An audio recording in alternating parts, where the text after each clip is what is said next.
Hello, everyone, and welcome to Co-Creation Station, the podcast where we talk about spiritual magic, law of attraction, and how to best enjoy the journey we call life. My name is Collin. I'm a life coach, tarot, oracle card reader, and medium. My name is Stephanie, and I am a transformational life coach.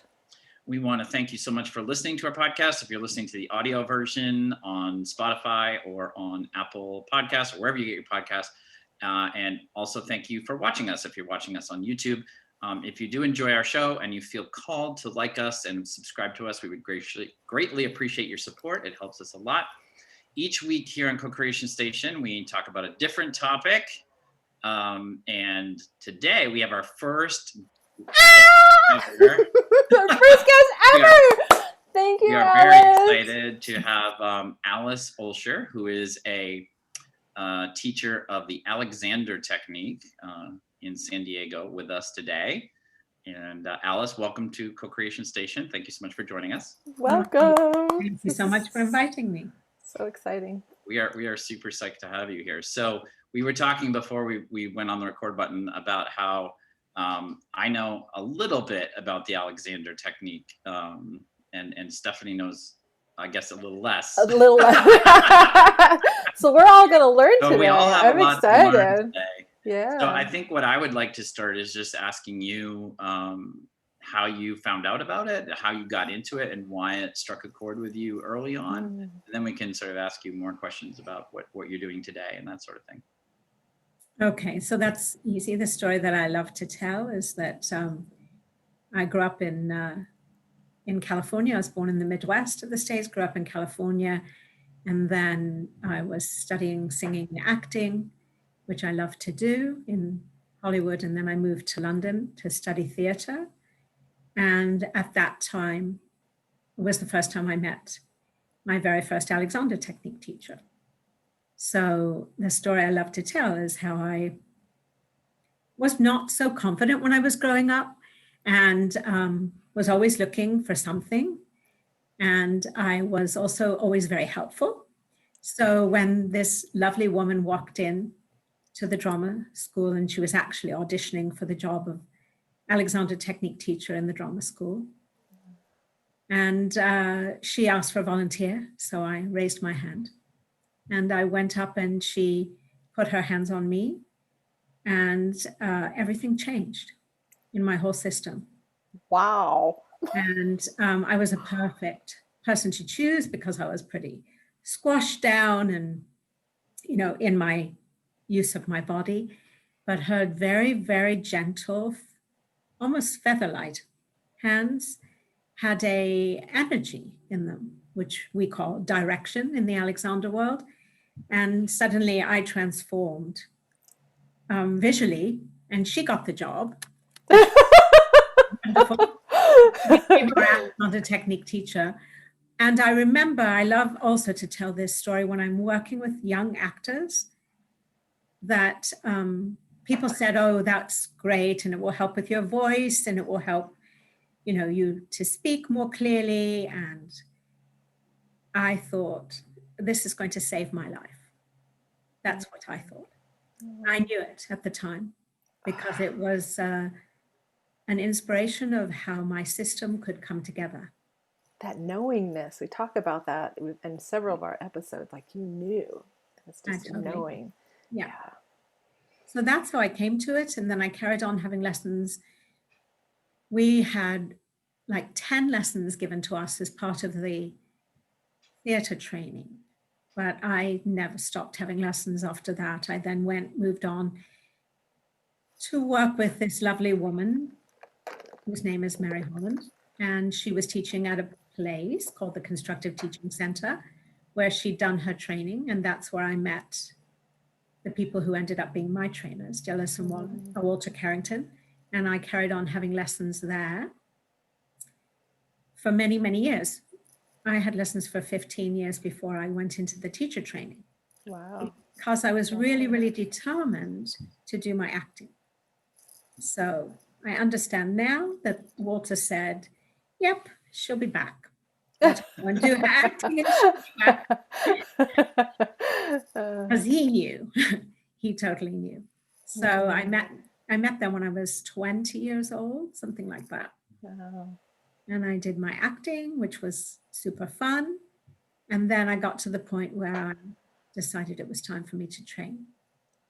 And so I trained. I trained with them, and then I was very lucky, or maybe it's just providential how it turned out, that they asked me to stay and teach and be a member of the staff. And I taught with them for 15 years, and I learned how to be a teacher trainer.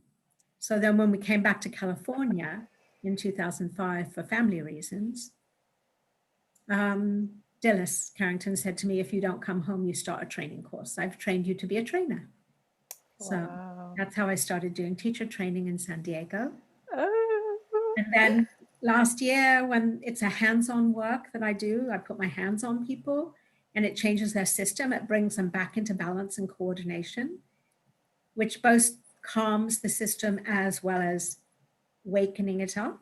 Alexander called it quickening the mind, like the quick and the dead.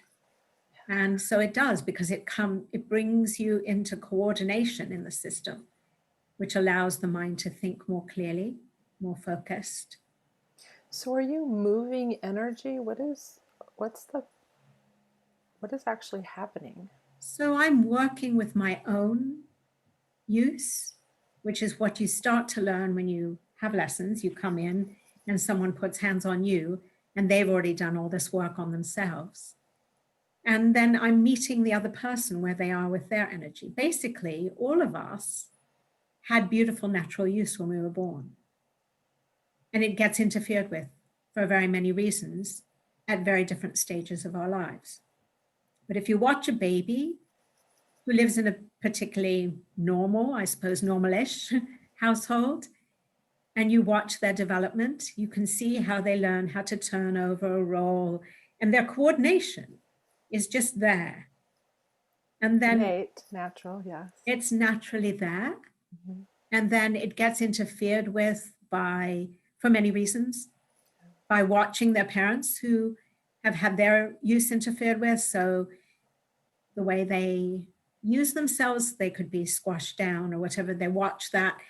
And if everything goes along pretty normally, they go on pretty well through their development until they get to school.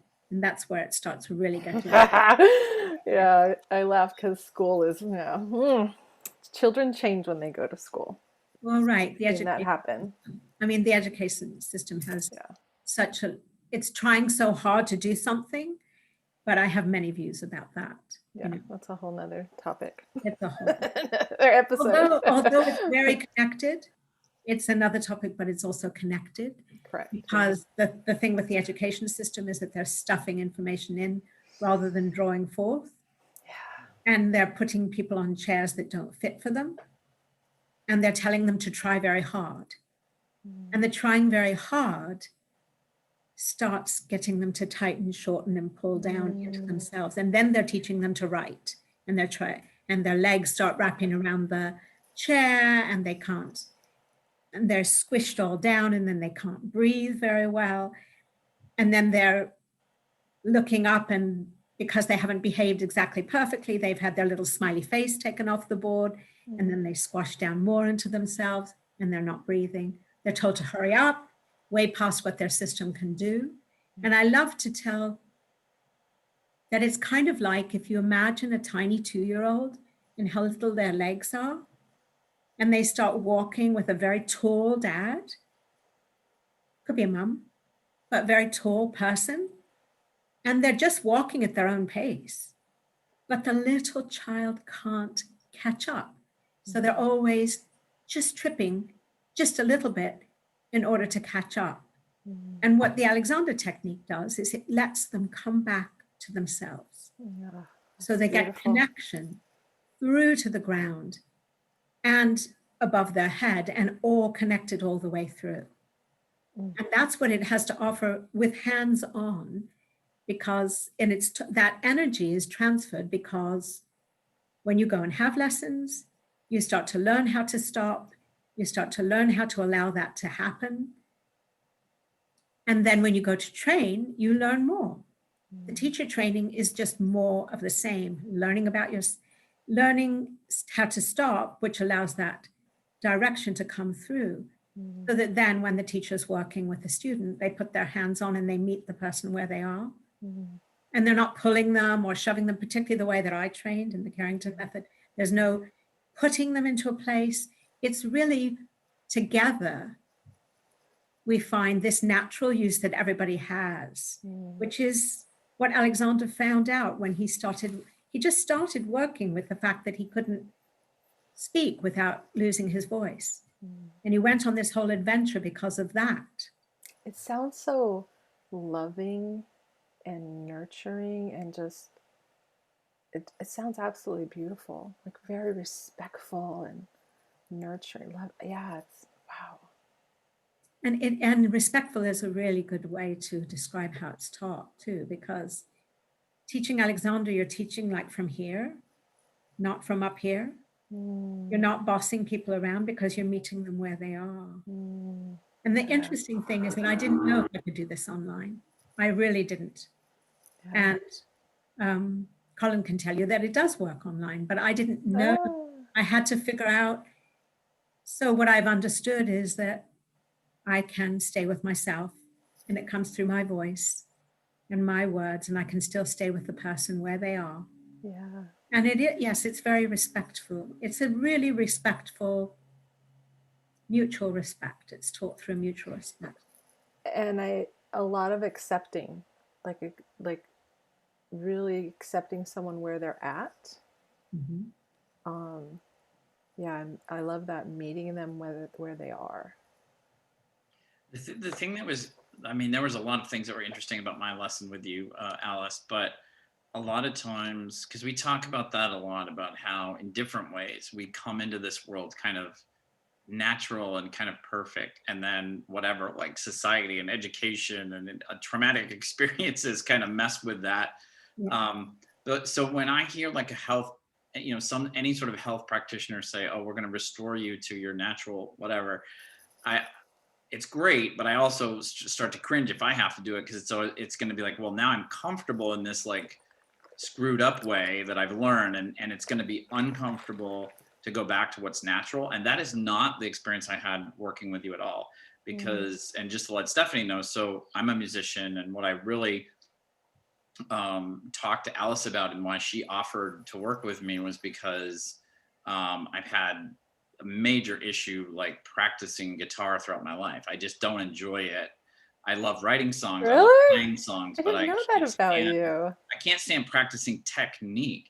And part of that is because what Alice helped me see is that and I think there's like a mental component to this that I learned, and then it translated into a physical component of like my insecurity about being good at playing guitar or being afraid of practicing or whatever has translated into this death grip on the neck of the guitar. I've seen other guitarists do. It's not like I'm the only one that does it. Yeah. But I had this like literally, I had so much tension in my fingers. Wow. And Alice showed me, and we did this remotely because this was during COVID. I was in LA and she was on a screen, in San Diego, just like now. And she actually showed me, that I could just change the position of my hand. And I had all this power in the fact that my hand was where it sort of should be. It was where it naturally fit to be, where it was, and on the neck of the guitar and the fingers on the strings and everything. And it was insane, because all of a sudden, like I had for years, literally decades, I've been trying to hold down strings like with all this tension in my fingers and everything. And after working with Alice for like 5 minutes, I literally was like, my hand was completely relaxed, and it would just go to the strings in the right place. And I had more power in the fingers than I've ever had. Even though before I was like, I thought I was putting like all this power in, but what she sort of showed me was that by crunching up and, doing this, you actually lose a lot of the natural energy and power, which I never knew. I always thought if you want more power, you have to crunch more. And that is exactly what we talk about here, Alice, is that there's so much power in flow. That's what I just heard Collin describe, as you taught him how to physically be in the flow. And then, Collin, you described like you gained your power. And that's like, Yeah. the power in joy, my business name is because, we're all told like we have to try so hard. And you were describing the schooling and, and it's like, that's just all resistance and we stop the flow. But yet when we get into the flow, we gain this power and the universe comes in and God comes in and spirit comes in and magic happens. And that is our true power. And oh, I love that. 5 minutes and It was something that's incredible. been plaguing you for so long. And oh my goodness. So what's it been like, Collin, since? I mean, it's just night and day. It's just absolutely night and day. Like, I just don't have to work the way that I used to. I didn't even realize it, because in my head when I'm playing, I mean, I'm trying to quite often like remember chord positions and remember lyrics and sing the right notes and all that sort of stuff. So like I wasn't aware really until I worked with Alice that, I mean, she looked at it and she's like, you see how your hand is all crunched up? And I was like, oh yeah. Oh But yeah, it is. that's normal. I do that. That's how how it's I've supposed to be. And so that connection. So basically, the Alexander technique talks about this connection of the neck, head, back, and how that is natural. Mhm. If I just show you that on the skeleton, since he's right there. Mr. Bones. The guy. I've named him for you, Alice. Just show how the muscles spiral. Oh, can you speak up some, Alice? Because it's hard to hear you. I said these ribbons show how the muscles spiral around. Okay. But so when I was working with Collin, I was talking about, hang on, let's bring him a little nearer. Can't quite see his head. That what happened when he was tightening in his wrist and hand was that he was disconnecting the whole arm and that connection all the way up through here, through his head. So what Alexander found was that this spine is naturally long. It's not straight. It has to have curves in it. People think it needs to be straight and then they try and pull it straight. And so all those techniques that teach you how to pull yourself into this place or sit up straight or do all these different things, they don't do what Alexander does, because Alexander lets you undo the tightening that gets in the way of the natural length. Ooh. So you're undoing the tightening. It's like the tightening or the resistance, Stephanie. Yes. The resistance is tightening. Resistance, yeah, exactly. And it's tightening in the brain. And it's tightening in here when you feel emotionally.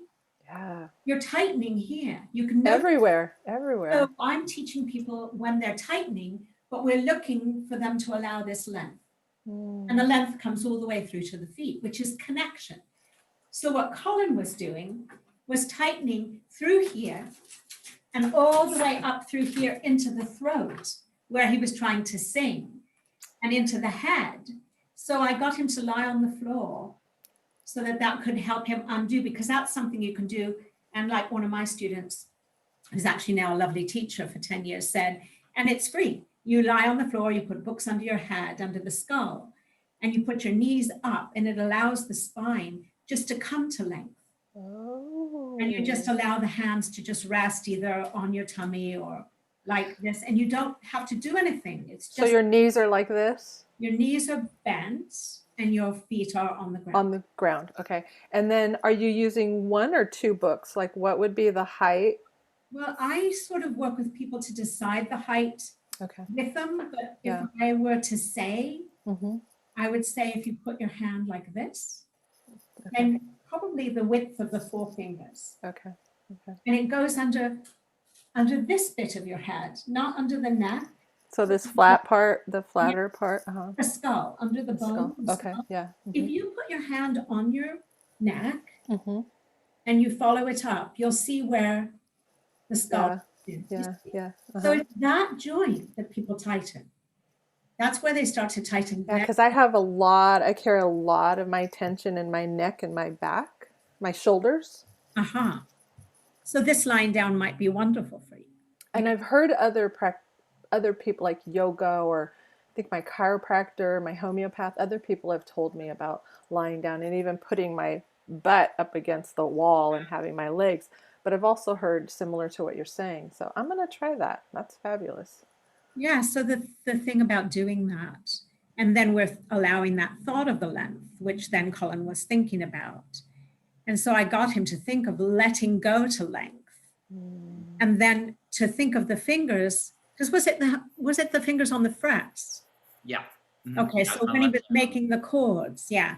Yeah. So when he was putting the fingers on the frets of making the chords, instead of thinking he had to have the power by pushing, if he thought of the length and the connection through to the head, back, and feet, then he was more in the upright, and he was getting more power in the sense that he was getting the what I call direction, or we can call energy, because he wasn't tightening against it. So this trying just disconnects that energy. It's like, here I am, and I'm just thinking of my head. If this is my head, and I'm just pulling it back here, which is tightening in that joint that I just showed you.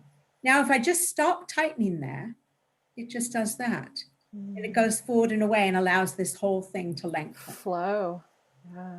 And that's what you got in that lesson. First, when we did the lie down, because the lying down just takes away the need to try and figure it out. Yeah. And then you can give yourself, in this flow way that you're talking about, you can just give yourself time. And the other thing is, this work gives you time. It gives you time and it gives you space. So, and I mean, don't you think that's what you experienced? Yeah. Can you talk about that a little bit more, though? Like, how does it give us time? Because we're spending time trying to figure out how to force things, or? Because you're taking time to stop. Yeah. Because this work is all about learning how to stop. Naps are great. and really, but it's how we stop in a certain direction. Because we could stop like this, and we could stop like that for a really long time, but that's not going to help. It's not rejuvenating either. What did you say, Stephanie? It's not rejuvenating either. No, it's just more of the same, right? And the energy is like expending, how much energy we expend with that. Yeah, in startle pattern, you know how when we get, like, somebody slams the door and you get traumatized like that, and you can stay like that. And I think what happens when people experience trauma is that they actually are a little bit like that all the time. Yeah. So what Alexandra does is you just kind of put hands on, and you don't chat about it, but you just stay with my own direction. And then suddenly, like a flower, you undo that tightening. It's like you're giving people permission to relax and just really be themselves. Like you're bringing them back to who they really are. And because of your technique and your training, and I think it takes a special kind of person to do the work that you do, like someone who's very sensitive.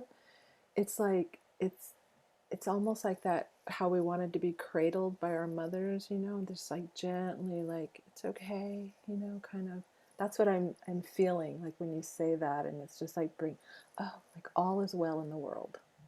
Yeah. And if we can be cradled, not like that, but with space. Space grow. Right. So that's kind of, and what I meant by time is it takes time to let go. It takes stopping to let go. It's a practice. It's like meditation. So it's a very meditative state to just be. It is. And it's interesting because I love meditation, and I think that sometimes it can be very misinterpreted. Absolutely. You know, people say, oh, well, I'm going to be vacant. And or and not think a thought. It's like, no, that's what our mind does. It's gonna, but we just want to slow down, just slow down. Yeah. So still thinking, but just slow. Allow the thoughts, right? Like allow the breath. So when people talk about taking the breath, I say allow the breath, because the breath is there. We're just getting in the way of the breath. Yeah, like holding. I was thinking about this recently because I hadn't gotten a massage in, I think, a month. And so I had all these knots, and I'm, walking through some transition in my life. It's very challenging. And so it's a lot more stress than usual. And I was like, am I holding my breath? Like what's happening? And so I love what you're saying about all of this. it also strikes me, I mean, this is slightly off topic, but I feel like it's really not. It really goes right along with it. Is that so much of the? It's interesting because we were also talking before we started recording about productivity gurus, of which I am, trying to recover from an addiction to various people on the internet who are, but it's interesting because a lot of the trend for a long time was like do more, do more, do more, work harder. And now a lot of the people I'm following, they're talking about like we've done that too much, in the sense that like now it's almost like in people's daily lives, if they just feel like they can go out and accomplish like 15 things a day, that that's the way to get what you want in life and to be happy and everything. But what we're finding out is that just doing things for the sake of doing things is not getting us where we want to be. It's not productive. The people I'm following now are more about how do you do less, but do it with more focus, with more intention, with more conscious awareness of what you're doing, so that you're actually doing fewer things, but you're choosing the things that count and doing the things that will really move your life forward. So instead of, because there's still this idea out in the culture that and you say it all the time, like hard work is like you almost can't argue with anyone. Like, well, you just got to work hard. But the insanity of that is we all know people who work really hard and are broke. So hard work can't be the only indicator to feeling good, success, happiness, all that sort of stuff. It really has to be, and I think people get confused between passion and hard work. Like if you're passionate about something, you want to put energy into it, but you don't have to like sacrifice your whole mind, body, spirit system over it. But like our cultural idea of hard work is like the more hours a day you can work, the more things you can put on your to-do list, the harder you can go. And I just feel like that sort of philosophy must reinforce those of us that are physically like, I'm going to work harder, I'm going to work more hours, you can just feel it. Like when I talk like that, I want to like scrunch up, and I think this, what you're teaching is actually just another way of understanding how we were kind of really naturally meant to be, so that we can sort of be more in flow and make more conscious decisions and things like that. And we don't have to like work really hard. It's more that we need to be, centered and focused and present. That's and what allowing came to our me. natural systems, what the mind can naturally do, what the body can naturally do, what spirit can naturally do to help us just let that flow, instead of trying to do everything ourselves, and B, just rack up a lot of hard work in order to be happy or successful or whatever you're trying to go for. Yeah, exactly what you're saying. And then what Stephanie said about being present and connected. And through the that's whole- where our joy, yes, that's what we really want, is to be present and connected. And from that, well-being surfaces, and health and happiness, and it's from the One thing I inside wanted to out. ask you in that vein, Alice, is I had a lesson before I met you when I was getting my master's degree in acting.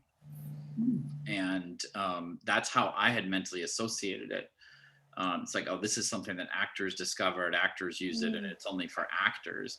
But we talked about how helpful it was for me as a musician. I mean, it feels like to me, this is something like literally everyone on the planet could benefit from. Is that your understanding? Or? And actually Alexander's dream was to start with school age children, to start them before they start using themselves well. And that's been one of the things that I've spent a lot of energy in. I spent 10 weeks working in a kindergarten years ago, and and I wrote up a paper about that. So basically, to work with children while they're using themselves well, and to actually be in, would be such a dream. There was a reinforce that. Yeah, he did have a little school in Surrey, which was near to where, I think Kent or Surrey, near London. And then we had another one actually in Constructive Teaching Centre, but that was before I was teaching there. And there have been several. There now is a little school in Kingston, which is near London, which is called Educare Small School. And Alexander Technique is part of the curriculum.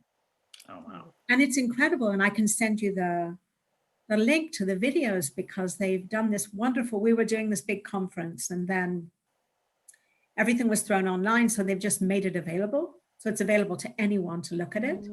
And the last set of videos, I've done a video on encouragement.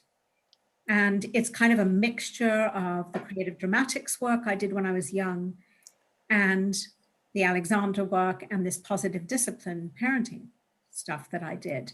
So it's kind of a mixture there. But the wonderful thing about that kind of set of videos is that they've got interviews with the children. And they're teaching the children how to be quietly with themselves. And actually, they're teaching the children how to put hands on each other. And it's amazing. It's an amazing school. I mean, such a supportive environment. So these kids are learning how to stop, learning how to give themselves time. And what occurred to me, Collin, when you were talking and then connecting up what Stephanie said as well, being present through the whole neuromusculature. So we're not talking about body work. We're not talking about mind work. We're not talking about spiritual work. We're talking about how it all is connected. And that's what I got out of what you said, Stephanie. And then when you were talking about the trying harder, it's like what happens is we leave ourselves behind. So when we're doing or following all these gurus or whatever it is, it's like that little child trying to catch up with that very tall person and not really being able to come up with what's needed because they're not connected with themselves. So doing less and being able to be connected first.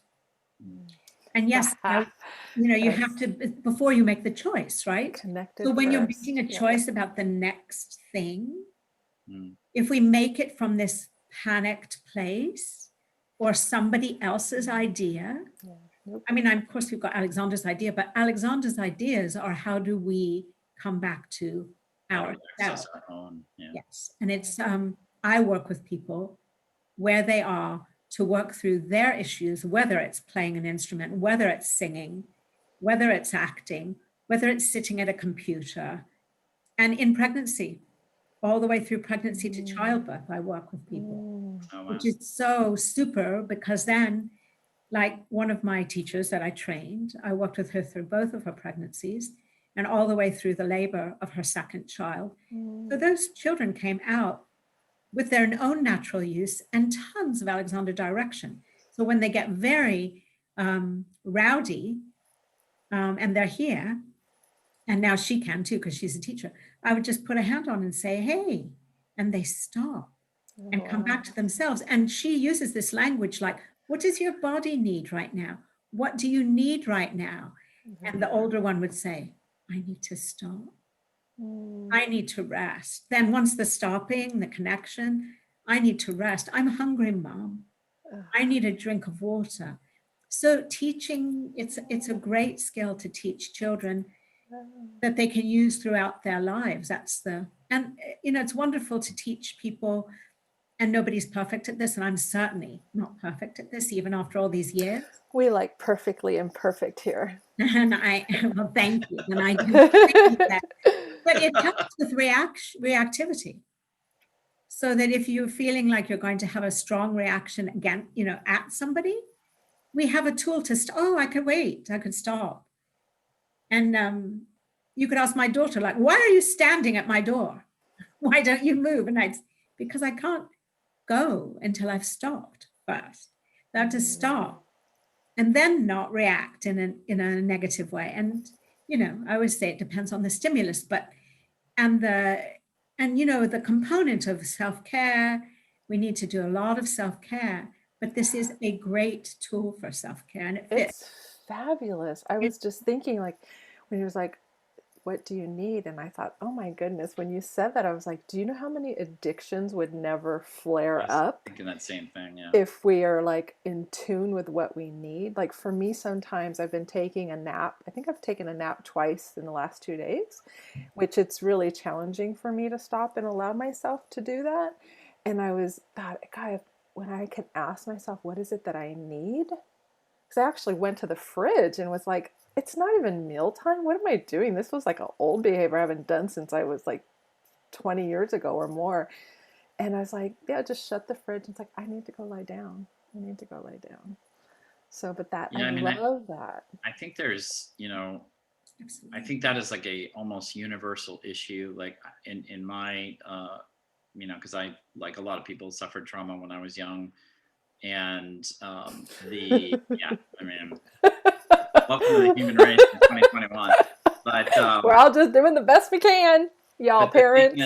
the thing that I've been aware of for a very long time, but it's been very challenging to sort of work on, is what trauma does to me primarily is it trains someone to be uncomfortable being present, because the experience of trauma is that the present moment is dangerous, and so the best thing you can do is somehow get out of the present moment, which is a strange concept considering that's where we always are all the time.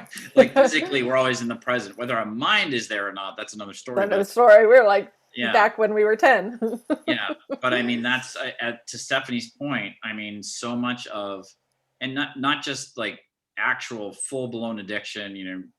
Think about the opioid epidemic in the United States right now. It's been raging for years. Alcoholism and all those sorts of things, but also just like people. I talk to so many people who, and I'm not anti-Netflix. I watch plenty of television and stuff like that, but I do feel like I spend too much time watching content, just whatever. And I talk to a lot of people who, when I ask them how their weekend was, they're like, oh, I watched way too much Netflix, like I really wish I had done something else with that time. And I think people don't understand that. So, especially when we have these electronic things like Facebook, Instagram, and Netflix, Amazon Prime Video, where you're one click away. Our phones. And now we carry it all the time with us. And again, I have my iPhone. I love it. I use it for a whole bunch of things. But we have this like instantaneous distraction mechanism that helps us get out of the present moment if we want to. And I think there's such a thing as healthy escape and healthy entertainment. I'm not saying we shouldn't use with minimal time, but I think that's, it's that issue of just not being able to handle the present moment and not really knowing what's going on in your system. Like, because what struck me is when you talked about how Alexander Technique can help you understand, you can be present and you can like hear or sense an incoming need or a need that's there in your body. Like, I need rest, I need a glass of water.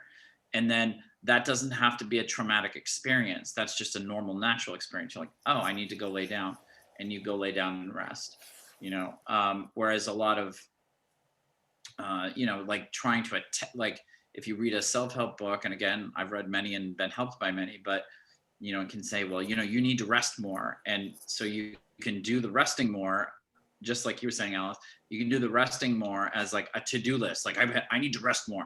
And then like, you wake up and you look at your list for the day and like, oh, I've got to do everything I usually do. Plus I got to rest more.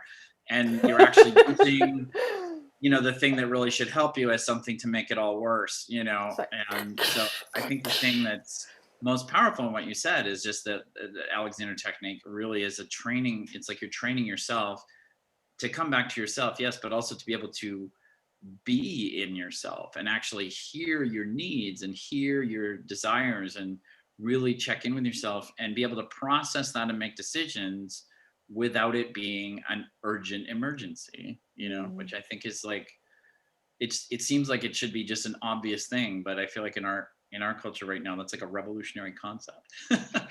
Yeah. It's interesting because one of the things that I found, certainly in myself, that I had to work on, and I find with a lot of people, is people have this kind of frozen mind wandering, which I think does come from trauma of various types. And some people have it more than others. And so, Frozen mind wandering? yes. So What mind is wandering, that? like worry. So it's frozen mind wandering Well, because it's from the past? but it doesn't really matter. It's just a habit of circular thinking Yes, okay.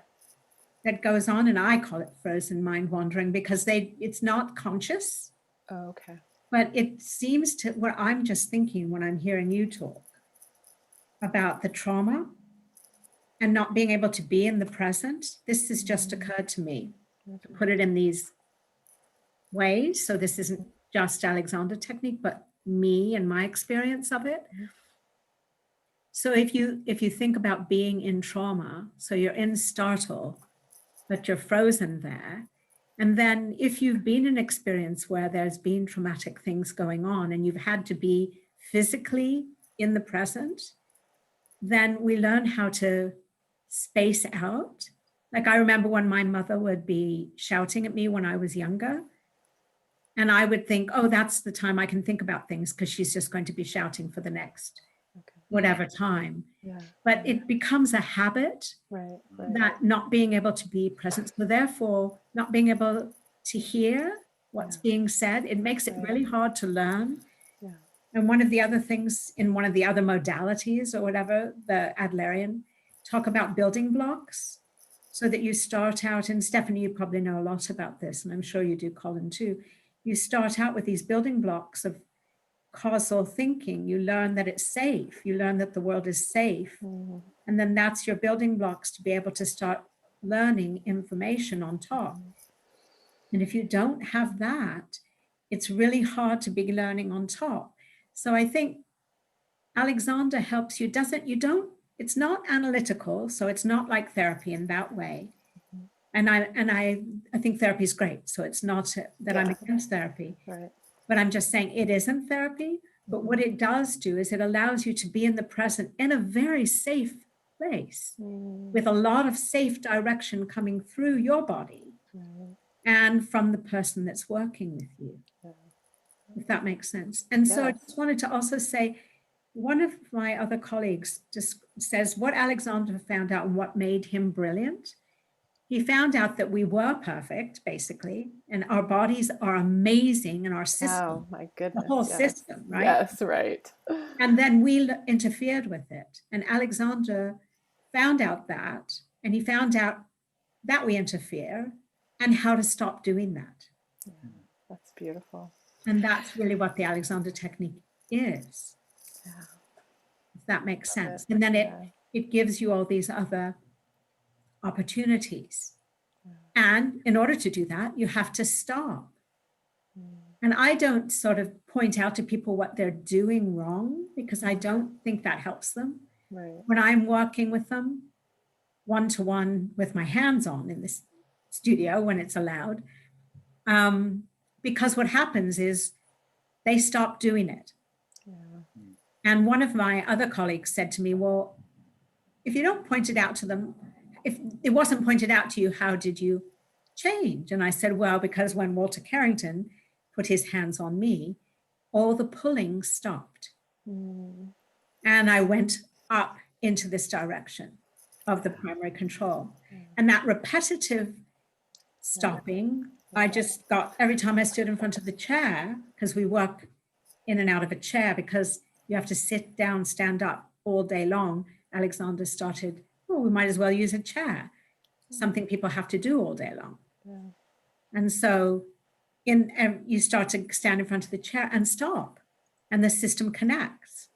And then you start to notice what's tightening, and you think, oh, I'm not going to tighten my ankles. I'm going to just let go to the ground and my head's going up.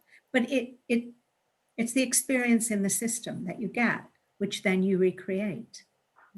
That's beautiful. It reminds me of a lot with the work that I do. When you were saying I don't point out what they're doing wrong, it's like I don't do that with my work. What I do is I guide them to what feels better, and continually doing that week after week, month after, it creates that muscle, and they just naturally do that. Where if I had done the opposite, oh, it would be this battle. But hearing you say that's exactly what I do, is just to who they really are, because that's, I think we're spiritual beings having this human experience, and who we truly are is love.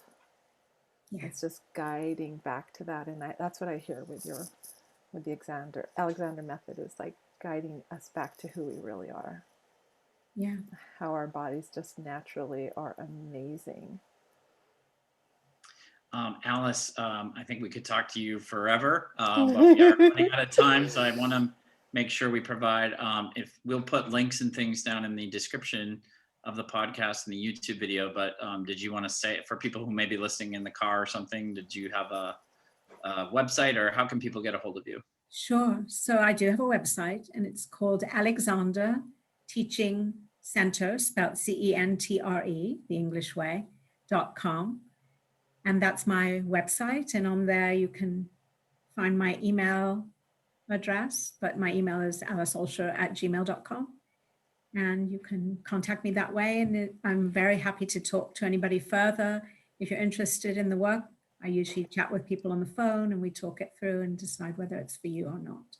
It's beautiful. Okay. Oh, Alice, thank you Thank you so so much. Oh my God. I've learned so much. Like, I've known you for a while, and you've actually, we were at a holiday party and you did some on me, but this has been amazing. Like, you've just opened up my whole world, and I am super excited. And yeah, so congratulations. Thank you for being of service and doing what you love. I think it's the most important thing ever. I'm so happy for you and all the people's lives you've touched, and everyone else that you're going to touch throughout the rest of your work here. Thank you. No, you too, Stephanie. Thank you so much. And you too, Collin. Really appreciate Thank it. you. And you're our first guest. Very excited about this episode already. Well, thank you, everyone. We hope you enjoyed listening to or watching this as much as we enjoyed being here this morning. If you feel called to like or subscribe to us, please do so. It does help us a lot, and we're very grateful for your support. If people want to find you, Stephanie, how can they reach you? www.powerenjoy. It's POWERINJOY.com. I have a free 30-minute discovery session for you. And you can always reach me at my website, collinworster.com, COLLINWORSTER.com. Thank you so much for listening or watching, and we will see you on the next episode of Co-Creation Station. Bye, y'all.